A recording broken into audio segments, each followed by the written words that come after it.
siempre ha practicado una bien entendida doctrina Monroe, y es, ante todo, la escuela, lo primero la escuela, lo primero los alumnos de esta escuela. Y por lo tanto yo creo que, de parte de todos, muchas gracias, profesor Campo Baeza, y de mi parte, muchísimas gracias a todos.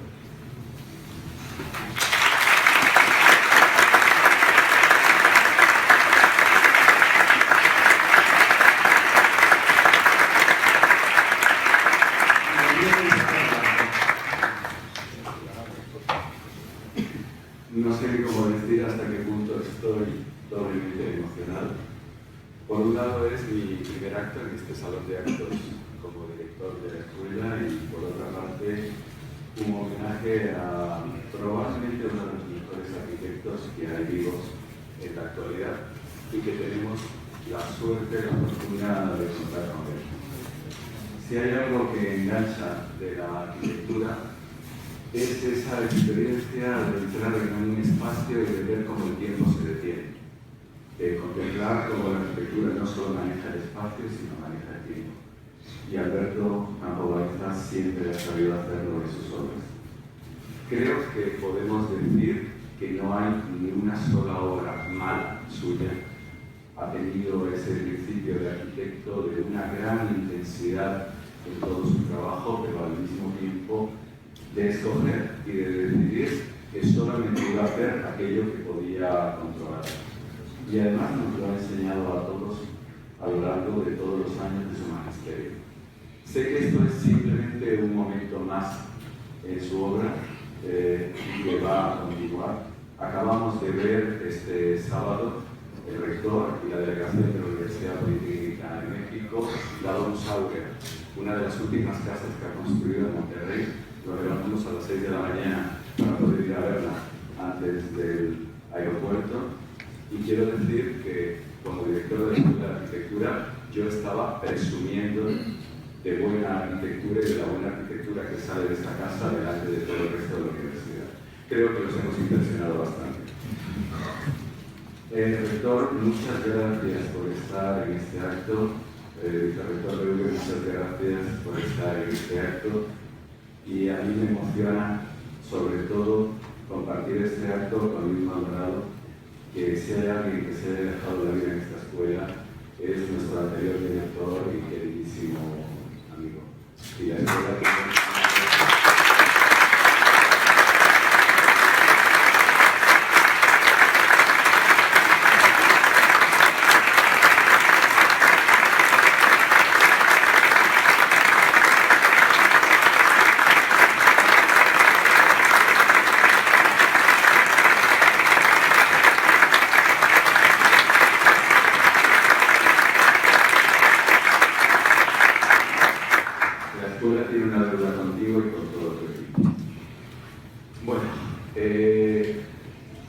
Creo que hoy no debo de extenderme, pese a que podría estar varias horas hablando de querido Alberto, y otra cosa porque me he ocupado de hablar de él y escribir por todo el mundo.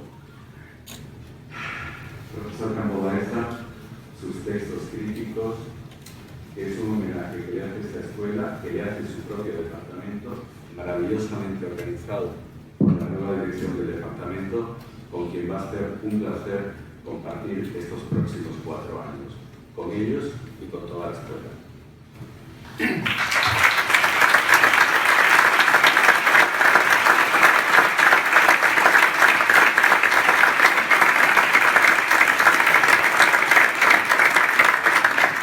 Va a propiciar al auditorio el profesor Vicente.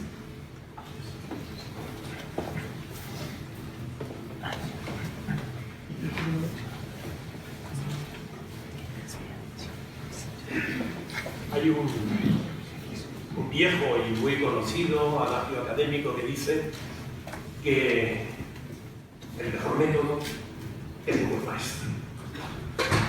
Yo reconozco que esta presentación, esa mudanza, tiene solamente un objetivo: demostrar que Alberto Campo Baeza es uno de esos maestros.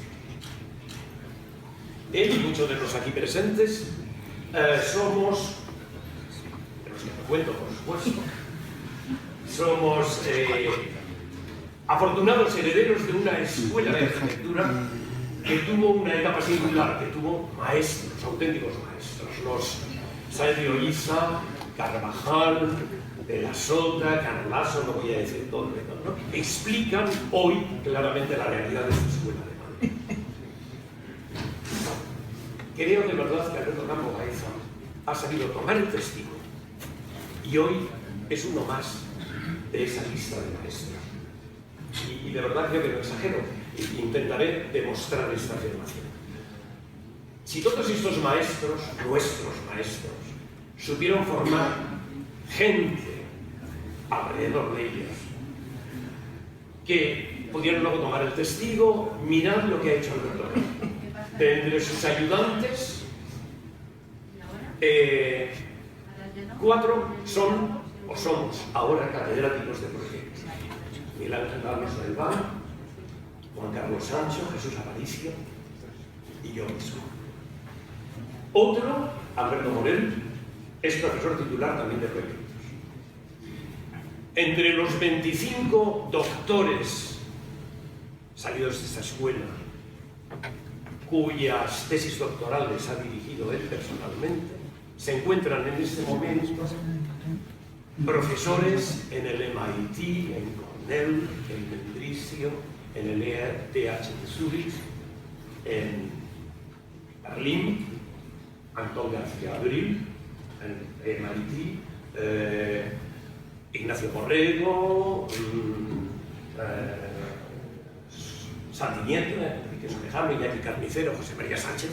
La lista es enorme. Son 40 años de docencia. 40 años de docencia en esta escuela, eficaces, útiles. No olvidemos que fue el más joven catedrático de proyectos. Son 40 años que constituyen una etapa extraordinariamente eficaz, extraordinariamente fértil. Una carrera académica ejemplar. Y en la que ha sabido continuar esa tradición de los maestros de dar a la escuela tanto o más de lo que había recibido de ella. Y los amigos, todos los que somos amigos suyos, sabemos que uno de los premios que más le han ilusión le han hecho, los merecimientos que más ha valorado, ha sido el de premio a la excelencia docente que le dio la Universidad Politécnica de Madrid en el año 2012. Premio que se da al considerado como mejor profesor. Basta asistir a cualquiera de sus clases, siempre abarrotadas, y que por cierto comienzan con una puntualidad kantiana, para darse cuenta cómo para Alberto Campo la enseñanza del proyecto no es algo aburrido, no es sencillamente un marco de transmisión de experiencias modernas, es algo vital que se vive con entusiasmo, es un foro de argumentación de una teoría integrada que integra experiencia y teoría. Yo creo que esto es algo extraordinariamente importante, porque Alberto Campo encarna magníficamente esa doble faceta de docente y de arquitecto en ejercicio, que es algo muy típico de nuestra escuela y que no es tan usual en otras. Toda su vida como arquitecto se ha desarrollado entre la escuela y el estudio, entreverando la enseñanza con el ejercicio profesional. Nunca ha sabido disociar una de otra, ni ha sabido ni ha querido, estoy convencido, ¿no? Y en ambas, en las dos, ha alcanzado un nivel de excelencia realmente inalcanzable para la mayoría. Porque Alberto Campo está convencido de que un profesor de proyectos difícilmente puede separar la reflexión sobre la arquitectura y su enseñanza de ese trabajo arduo, fatigoso, pero enriquecedor, ¿no?, que intenta hacer la realidad. Su arquitectura precisa, esencial, exacta, inmune a las modas, inmune al capricho, a la arbitrariedad, a las tendencias, es, creo que estamos convencidos todos los que estamos aquí, es un ejemplo de coherencia intelectual que se ofrece a los alumnos. Pero además de eso, ha recibido como arquitecto en su profesión todos los premios posibles. Comprenderéis que no voy a hacer ahora una relación de ellos, ¿no? Recordarlo sería sencillamente agotador.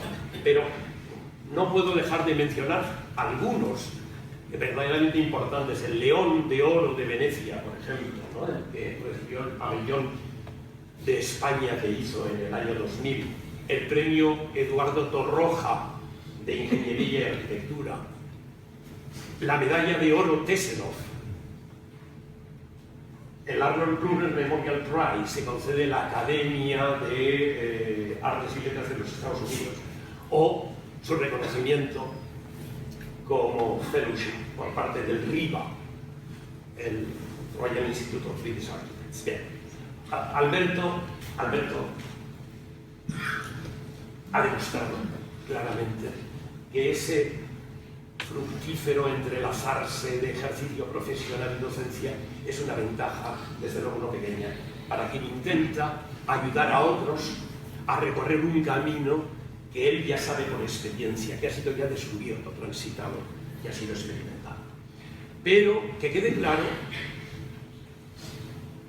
que esta pedagogía que está basada en la transmisión de una experiencia, en nada, absolutamente en nada, supone un desprecio de la especulación teórica. Por el contrario, Alberto demuestra que se puede unir esa idea de intentar aunar la reflexión intelectual y la realidad práctica. Lo ha demostrado con todos sus libros.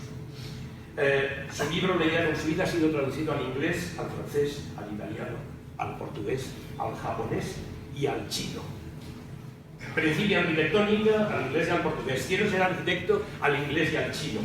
Podríamos seguir por aquí, pero hay que mencionar una larguísima lista de títulos.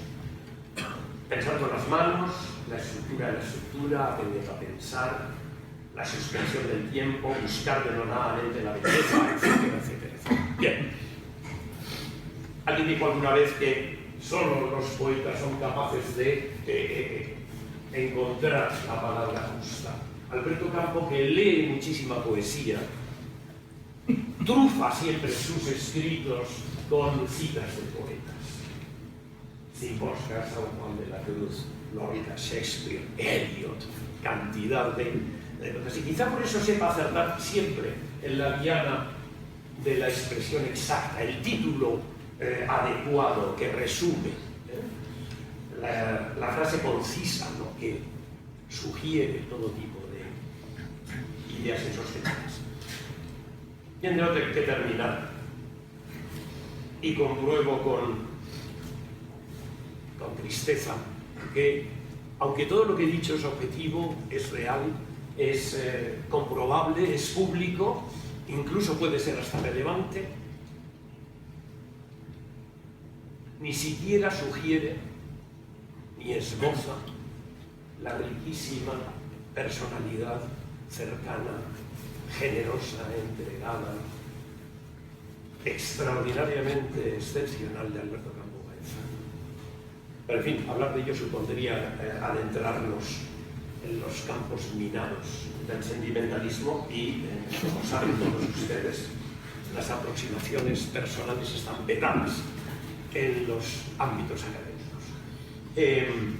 Felizmente, cabe el recurso a la cita siguiendo el método albertiano. El recurso a la cita, y en este caso uno de los poetas que quiere, ese bellísimo panegírico que Jorge Manrique hace a la memoria de su padre, panegírico tan leído, tan querido y tan citado por Alberto Campo, le define con precisión, con justeza. Amigo de sus amigos, qué maestro de esforzados y valientes. En nombre de todos tus amigos, de todos tus colegas, de todos los alumnos y estudiantes, gracias, Alberto Campo, por tu entrega, por tu generosidad y tu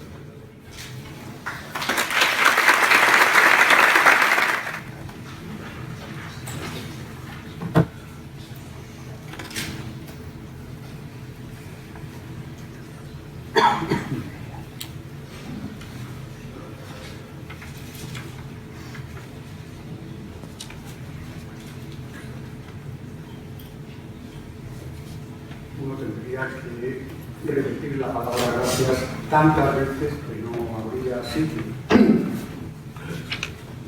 Muchísimas gracias a todos, muchísimas gracias Ignacio, muchísimas gracias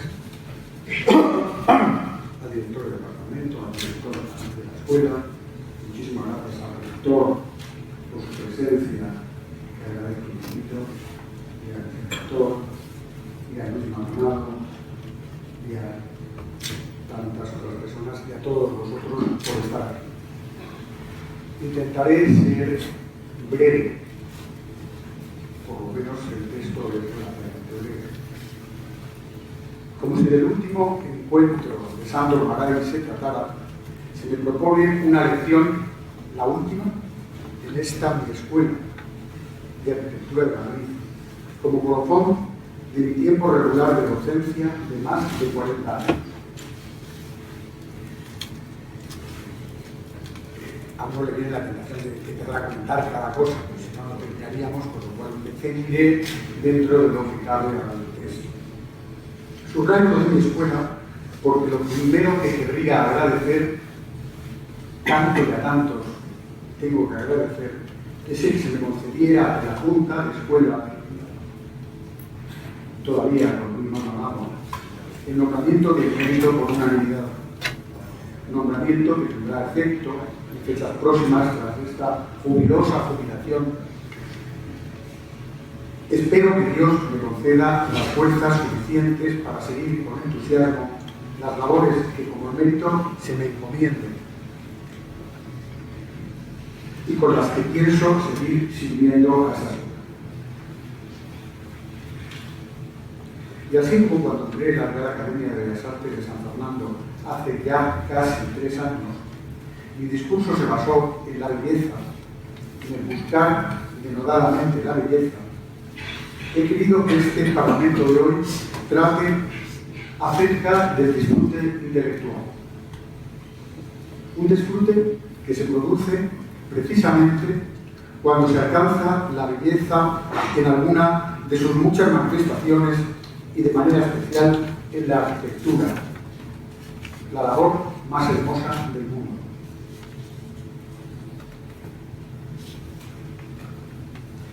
¿Cómo podría yo expresar cuán grande es el disfrute intelectual que me posee a veces durante los últimos tiempos? Tantas veces algo en relación con la cultura nos toca de manera tan especial que quedamos poseídos por ese algo que he venido a llamar disfrute intelectual. Muchos de los que están escuchándome entenderán perfectamente de lo que hablo. Porque últimamente me sucede que ese algo tan especial es por lo que he decidido escribir mis reflexiones sobre tan nada original descubrimiento. Y he descubierto que eso que llamamos disfrute intelectual, satisfacción intelectual, gozo intelectual, se produce de manera más frecuente y más especial con el paso de los años. El disfrute que me produce ahora la lectura de la Odisea, no la escribió Platón, la escribió Homero. Gracias. Pues sí, la rompí un poco, no estaba previsto, pero... El disfrute que me produce ahora la lectura de la Odisea de Homero no tiene ni comparación con el asombro gozoso que me produjo la primera vez que cayó en mis manos cuando era niño. Y ese sentimiento hondo y profundo se produce ahora con tanta frecuencia que a veces me sorprende. Es como un gozoso fulgor que te arrebata. Este disfrute intelectual es una conmoción profunda que nos invade en señaladas ocasiones y que hace que la vida merezca bien la pena. Todos lo hemos sentido más de una vez por motivos muy diversos, y cuanto más avanzamos en el tiempo, cuanto mayores somos, más veces nos sucede. Decía Platón, ya sabéis que no quiere salir Platón,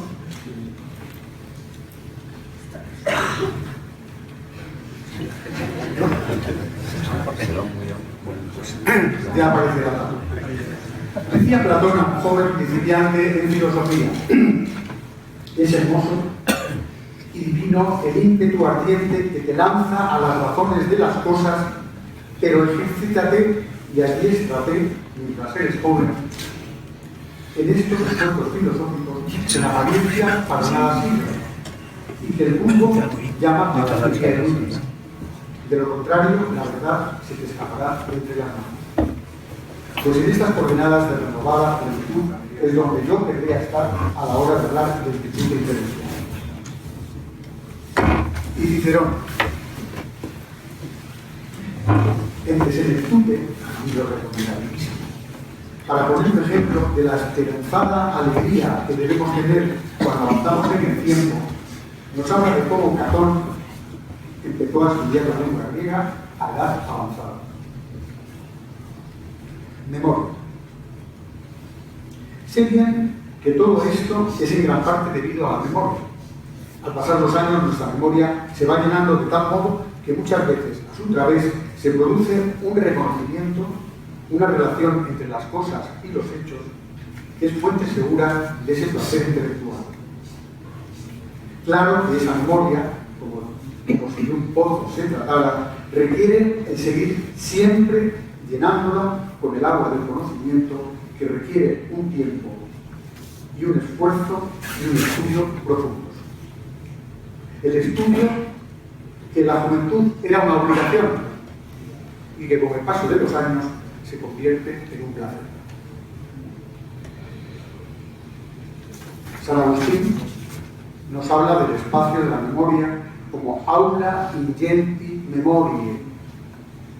La memoria que no solo es capaz de acumular los nuevos conocimientos, sino, mejor todavía, de ponerlos en relación. ¿Quién no se ha sorprendido consigo mismo cuando ha reconocido temas o ideas comunes en autores que parecerían que no tuvieran nada en común? Recordar es pasar el corazón, volver a poner el corazón en alguien o algo que pasó. Y es tan claro San Agustín, hablando de la memoria, que no me queda más remedio que transcribir sus sabias palabras. Recado en los solares de los amplios salones de la memoria, donde están los tesoros de las incontables imágenes de toda clase de cosas que se han ido almacenando a través de las percepciones de los sentidos. Se desplaza la gente para admirar la cumbre de las montañas, las gigantescas olas del mar, las anchurosas corrientes de los ríos, el perímetro del océano y las órbitas de los astros, mientras se olvidan de sí mismos. Y no se maravillan de que yo, al nombrar todas estas cosas, no las veo con mis ojos. Y sin embargo, sería incapaz de hablar de ellas si interiormente no viese en mi memoria las montañas, el oleaje, los ríos y los astros, que personalmente he tenido ocasión de contemplar, ni el océano del que he oído hablar con dimensiones tan grandes como si lo viese fuera. Bien.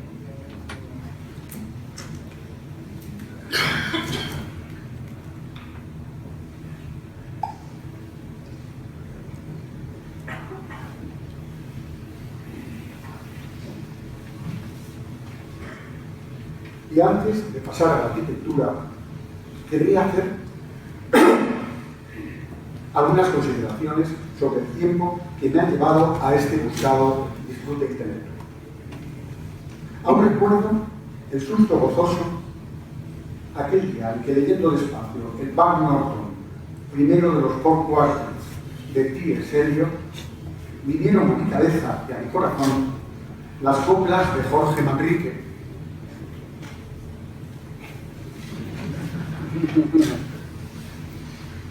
A la muerte de su padre.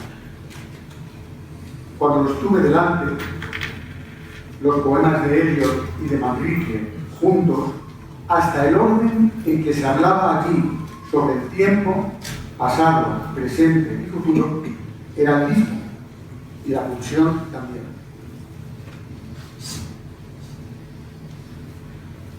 Y si T.S. Eliot escribía time present and time past are both perhaps present in time future, and time future contained in time past. If all time is eternally present, all time is unredeemable. Jorge Manrique mucho antes había escrito: pues si vemos lo presente como en punto se ha sido y acabado, si juzgamos sabiamente, daremos lo no venido por pasado. Que parecía que Eliot hubiera leído las coplas a la muerte de su padre, de Jorge Manrique, que seguro que se había leído, y sentiría algo parecido al disfrute intelectual del que hablamos: pasado, presente y futuro.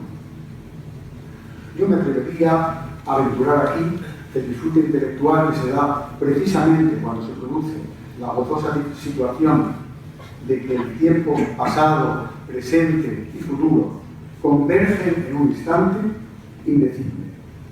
Como bien dice San Agustín, lo experimentado en el pasado puede ser revivido en el presente, lo cual posibilita una creación del futuro.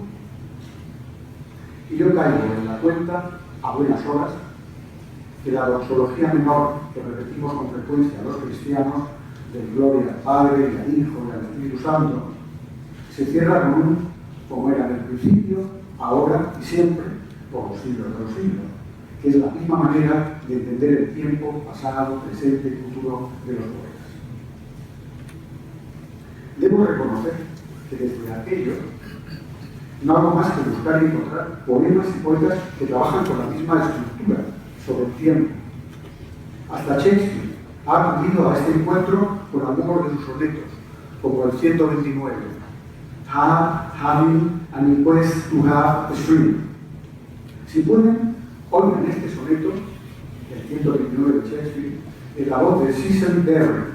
Esto, gracias a los ordenadores, cosas maravillosas. En la voz de Cecil Berry, la que fuera directora de la Royal Shakespeare Company. No podrán contener sus lágrimas. Y siempre esos encuentros son motivos de disfrute intelectual del que hablamos. La universalidad del ser humano en el tiempo y en el espacio es tan clara que no me extrañó cuando leyendo el precioso poema Las tres palabras más raras de Wisława Szymborska, la maravillosa poetisa polaca, caí rendido cuando ella, con toda naturalidad, dice: cuando pronuncio la palabra futuro, la primera sílaba ya está en el pasado. ¿Cómo pueden los poetas, con menos material que los arquitectos, con casi nada, tener tantísimo sueño? Y pasamos a la arquitectura. Aunque podríamos extendernos y discurrir por numerosos temas, casi hasta el infinito, al no cansado, he decidido entrar y terminar con la arquitectura, pues para eso estamos en un acto que remata unos años de docencia gozosa, precisamente en una escuela de arquitectura. La Epson,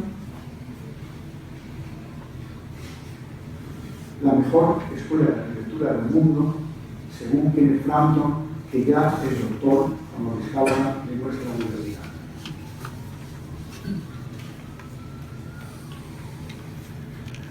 En la arquitectura podemos encontrar el disfrute intelectual en muchos momentos de los que voy a señalar, los que yo creo que son los tres momentos principales: la concepción, el reconocimiento y el final. Concepción. El momento de la concepción, el momento del nacimiento de la idea feliz, no suele ser un encuentro fortuito. Muy al contrario, suele suceder que teniendo delante todos los ingredientes, el arquitecto se pone a pensar a investigar en una búsqueda paciente que suele dar, después de un tiempo casi largo, una idea como resultado. Es el momento que tantas veces hemos llamado inspiración, cuando tras una batalla en nuestro pensamiento, con nosotros mismos, y esto lo entenderán muy bien los alumnos, en la que los creadores, los arquitectos, buscamos ese algo más capaz de sustanciar una nueva obra, aparece en un momento preciso la inspiración, el instante vibrante que llamamos inspiración, en que parece que todo se pone patas arriba, que sonaran 1000 trompetas medianas y nos invade ese disfrute intelectual tan difícil de describir y tan fácil de reconocer, y nace la idea capaz de fructificar. Reconocimiento. El momento del reconocimiento de la arquitectura al visitar una obra relevante por primera vez es también causa de un gran disfrute intelectual. Reconocer, cuando lo visitamos por primera vez, un espacio de una arquitectura que nunca vimos en directo, pero que estudiamos tantas veces, con pelos y señales, se produce entonces ese disfrute intelectual de conocer sin intermediarios algo que para nosotros era tan familiar. Los arquitectos bien lo saben. Nunca olvidaré la primera vez que entré en el Panteón de Roma. Lloré. Este disfrute intelectual producido por la arquitectura tiene mucho que ver con lo que llamamos síndrome de Stendhal, que muchos de ustedes conocerán bien. Ese síndrome de Stendhal es una pulsión que provoca una aceleración del corazón cuando nos encontramos frente a una obra de arte especialmente hermosa. Y la tercera parte de este apartado es la arquitectura, el momento del final o casi final de una obra que hemos concebido y que hemos puesto en pie muchas veces, produce esa satisfacción intelectual. No hay satisfacción comparable a la de cuando la obra construida llega al punto en que aquellas operaciones espaciales que el arquitecto había concebido en su cabeza, explicado en sus textos y expresado en sus dibujos, se hace realidad.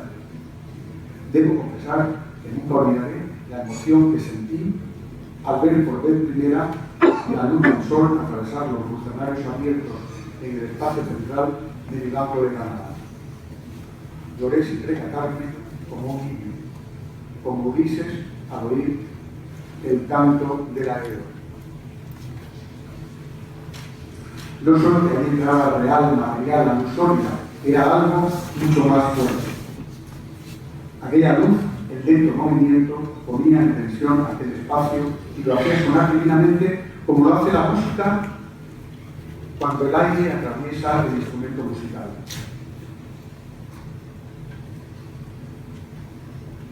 Era la historia misma de la arquitectura que en mi memoria me traía presentes los episodios relacionados con este que tantas veces había estudiado.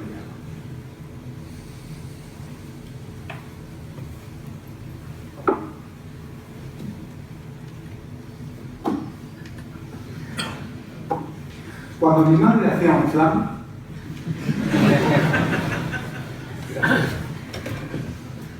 todo era fiesta en casa. Y antes de sacarlo del horno, hecho a Mario María, asistíamos los niños a la ceremonia de la introducción en aquel líquido a punto de cuajar la aguja metálica de hacer punto. Si salía manchada, era necesario esperar todavía un poco. Todavía estaba limpia. Pero si salía limpia, qué limpia salía. Era señal de que aquello había cuajado. Y todo allí era fiesta. Y los niños aplaudían. Así me pasa ahora con mis obras. Y si he contado la experiencia de una obra como la Casa de Granada, que lleva ya en pie varios años, no puedo dejar de traer aquí mi última experiencia recién cerrada, recién cuajada. En un momento dado, ante mí, un espacio que ponía que iba a quedar maravilloso, el espacio principal del polideportivo para la Universidad Francisco de Vitoria. cuando estaba a punto de cuajar. Estaba casi todo, pero todavía había que esperar un poco para que la aguja saliera limpia. La estructura, preciosa, con la ayuda de un arquitecto estupendo que calcula las estructuras, estaba ya toda pintada de blanco. Las dos paredes translúcidas al norte daban una luz maravillosa. Las dos paredes azul, por dentro y por fuera, blancas, reflejaban y matizaban esa luz blanca también maravillosa. El resto de los elementos, todos también blancos. Yo me lo imaginaba todo con una luz extraordinaria, como si de una boîte à lumière se tratara, como decía el Corbusier. Y cuando todo se terminó, hace muy poco, la aguja salió limpia, indicándonos que el flan había cuajado. Entonces, ese disfrute intelectual del que estamos hablando nos invadió a todos. La obra en construcción, muy emocionante cuando están las fechas volando, los peruanos que colocaron unas cerámicas de grandes dimensiones, tan bien la colocaron, tan perfecta, una perfección inusitada, que yo no pude menos que aplaudirles y pedirles hacerme una foto con ellos. Aquí se ven las entradas terminadas con esta perfección y ya en plan bajo.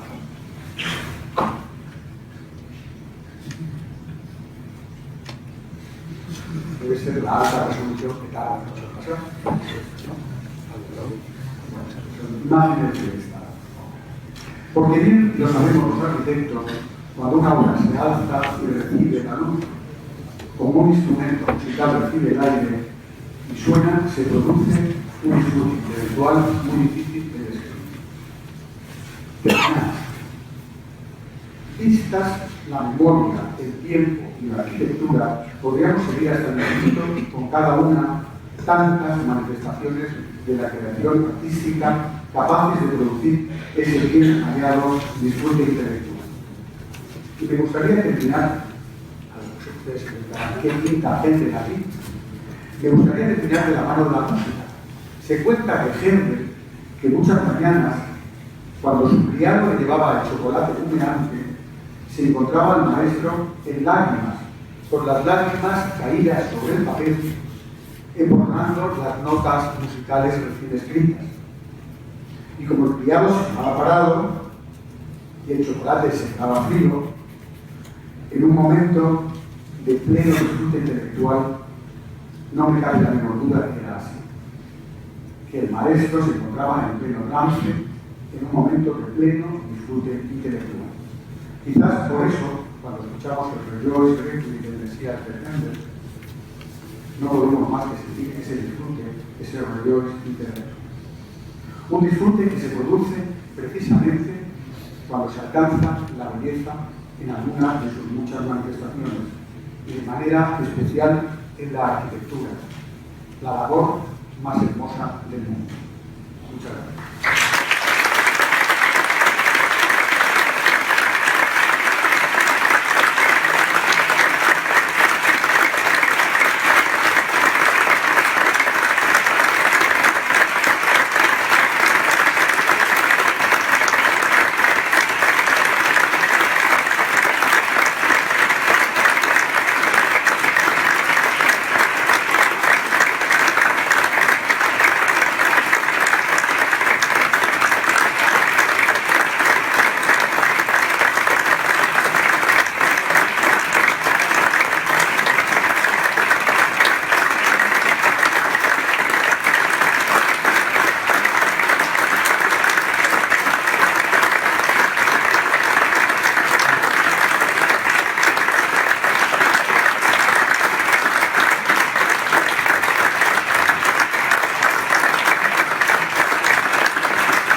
1 millón de gracias.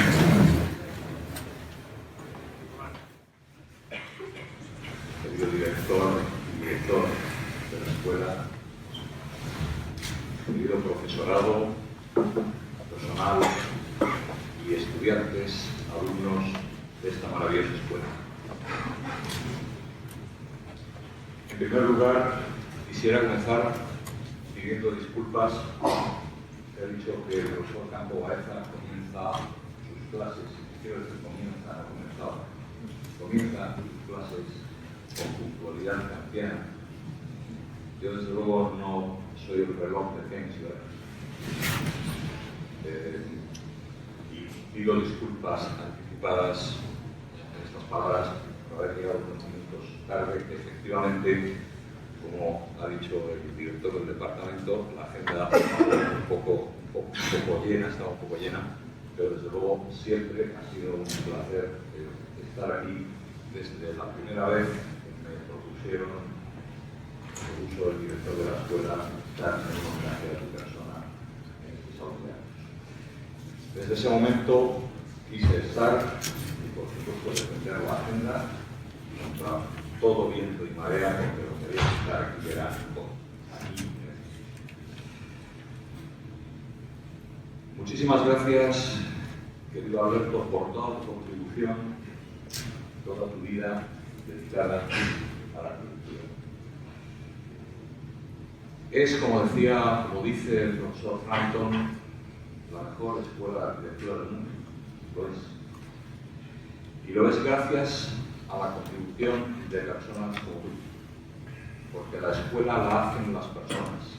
Y la escuela continúa siendo a lo largo de la historia lo que las personas hacen. Por lo tanto, gracias a personas como tú, la escuela es lo que es. La escuela definió siempre lo que es la arquitectura española, o decana de la arquitectura en España, pero mucho más allá. La escuela define lo que es la arquitectura española en el mundo. Cuando uno va por el mundo y le hablan de arquitectura, siempre se asocia con fanas, bellas artes. Y eso me han dicho muchas veces por el mundo, y yo he tenido que explicar por el mundo que la arquitectura española es otra cosa. La arquitectura española son bellas artes, por supuesto. Nace de la Real Academia de Bellas Artes de San Fernando. Pero después es otra cosa que se define aquí en esta escuela como arquitectura española y arquitectura del mundo. El arquitecto sabe, además de crear, sabe calcular. Luego es algo que no existe en otras partes del mundo y que se define aquí, en la Escuela de Arquitectura de nuestro país. Una escuela que además de crear, también tiene una contribución enorme al doctorado en nuestra universidad. La escuela que más contribuye con diferencia a doctores. La universidad, ya se ha dicho la cantidad de tesis doctorales que ha dirigido en tu vida, querido Alberto. Por lo tanto, hay más contribución también de tu persona. Hemos estado recientemente, como ha dicho el profesor Blanco, en México, una delegación de la Universidad Politécnica de Madrid, visitando varias universidades allá. Y también, además de visitar universidades, también hemos visitado organismos del gobierno de México. Yo creo que traemos una cosa buena para la Universidad Politécnica de Madrid, con unas relaciones impresionantes, escribiendo unos nuevos capítulos. La Escuela de Arquitectura ha estado presente ahí, pero es que la Escuela de Arquitectura ya estaba presente allí hace mucho tiempo, cuando el profesor Campo Baeza también dejó muestras de su arquitectura allá. Y estuvimos viendo, efectivamente, como bien ha dicho el director de la escuela, la Domus Aurea, tu Domus Aurea. Y vimos, pues, algo de lo que tú has descrito en lo que acabas de decir. Y es cómo la luz interpretaba tu obra. La vimos a 1 hora de la mañana. Estoy absolutamente seguro de que si vamos a otra hora del día, la luz estaba interpretando tu obra. Y probablemente no le sonaba, voy a decir, se veía de otra manera. Desde luego, en lo que a mí respecta, me ha encantado la descripción de comparativa con la música, en lo que a mí respecta personalmente. En alguna ocasión he compartido con el director de la escuela que la luz interpreta la arquitectura, la luz interpreta las obras de la arquitectura de la misma manera que una partitura solo se sustancia cuando alguien la interpreta y la convierte en sonido, y cada vez que se interpreta es distinta. Pues la luz, cada vez que interpreta tu obra es distinta, y de la misma forma que llorabas al entrar en el Panteón de Agripa por primera vez, ver cómo la luz interpreta una obra, como esa luz por la que también llorabas cuando veías tu banco de Granada, los lucernarios, pues se ve en el sobre. Se ve como el panel refleja, como enmarcas arriba lo que llaman el hilarra, la piscina, enmarca el paisaje. No hay un cuadro, es el propio paisaje. Una creación de ambientes dentro de la casa. Eso es la arquitectura española que el profesor Campo Baeza ha enseñado a todos nosotros en esta escuela, en nuestra Escuela de Arquitectura de la Universidad Politécnica de Madrid. Hace ya años que yo había oído hablar de don Alberto Campo Baeza como arquitecto, y un día ya entrado en esta universidad, descubrí que era profesor de mi universidad. Pues qué maravilla, qué estupenda universidad me he metido. Me puse a estudiar otra cosa que no era arquitectura. También tengo que decir que personalmente estuve dudando si estudiar arquitectura hasta el último minuto. Tengo que decir que me ponía muy nervioso dibujar. Por lo cual tomé en el último minuto la decisión de hacer algo en lo que no había que dibujar porque no se veía. Prefería sentir la música en otra parte de lo que has estado comentando. El profesor Campo Baeza era el profesor de mi universidad, y eso me llenó de alegría de pensar que profesores de la categoría del profesor Campo Baeza daban clase en mi universidad. Querido Alberto, maestro de maestros, premios que has recibido muchísimo a lo largo de tu carrera profesional y de tu carrera académica,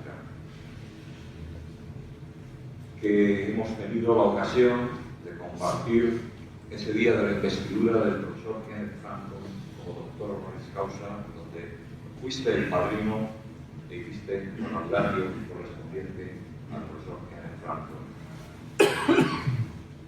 Querido Alberto, este homenaje hecho con complicidad entre todos los aquí presentes,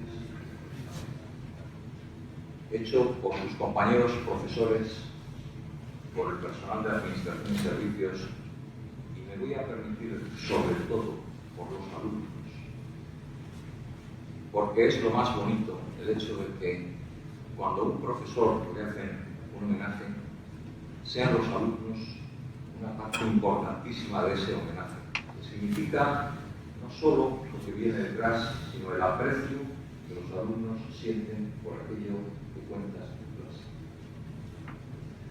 Es la parte más bonita, el ver un salón de actos en estas condiciones lleno de alumnos. Enhorabuena por ello, porque es otra obra tuya. Es otra obra tuya. Con la luz, pero la luz de otra manera, la luz que les estás dando para continuar en la profesión de arquitectos. ¿Has comentado algo sobre tu última lección? No. Siempre será la pregunta. Y además, a partir de ahora, el profesor Campo Baeza, cada vez que cuente algo, tiene la ventaja de que no tiene una guía docente. Querido director del departamento, querido director de la escuela, va a poder contar lo que quiera, lo que crea conveniente, lo último que haya hecho, lo que va a hacer o lo que su creatividad en ese momento le pide contar. ¡Qué maravilla! ¡Qué maravilla! Siempre será mi penúltima lección, querido Alberto. Quisiera terminar dando las gracias, por supuesto, a ti, de nuevo, por todo lo que has hecho por la escuela, por la universidad y por la arquitectura española. Muchísimas gracias, querido Alberto. Quisiera agradecer también, por supuesto, a todos los que han hecho posible, por la complicidad oportuna, el que hoy estuviéramos aquí, en este homenaje de continuación en la vida académica para nuestro querido compañero, el profesor don Alberto Campos Baeza. Y antes de cerrar estas palabras mías, o cerrándolas ya, vamos a bajar, si no te importa, aquí delante y voy a hacer entrega de algo que traigo para darte en este año. Es un álbum de fotos de recuerdo del día de la investidura del profesor Franco como doctor honoris causa, como comentado, actuaste de padrino dándonos la laboratoria. Llevo una dedicatoria, te voy a leer, y te voy a hacer entrega también del ejemplar destinado al profesor Franco. Supongo que te hará ilusión escribirle tú la dedicatoria al profesor Franco. No la quiero escribirte, la escribes tú, por favor. Espero que te haga ilusión. Te voy a hacer entrega de ello y quisiera hacer entrega, vamos a bajar, para que me puedan acompañar los dos directores a ambos lados en la entrega de los álbumes. Por favor, querido Alberto.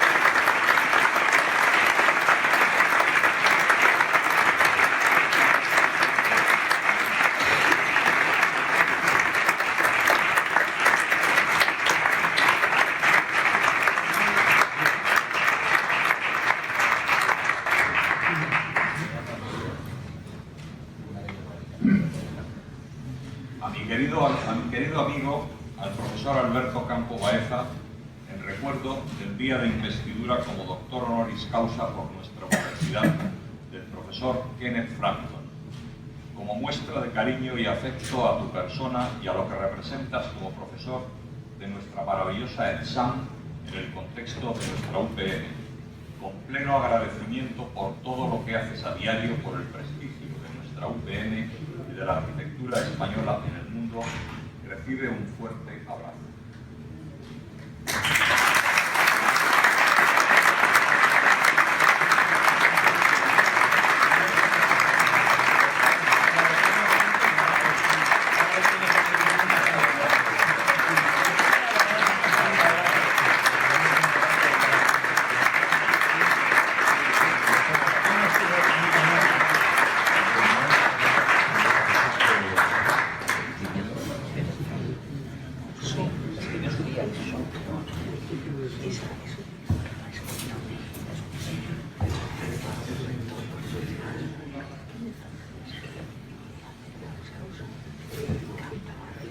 Que no era de que no, era de que no,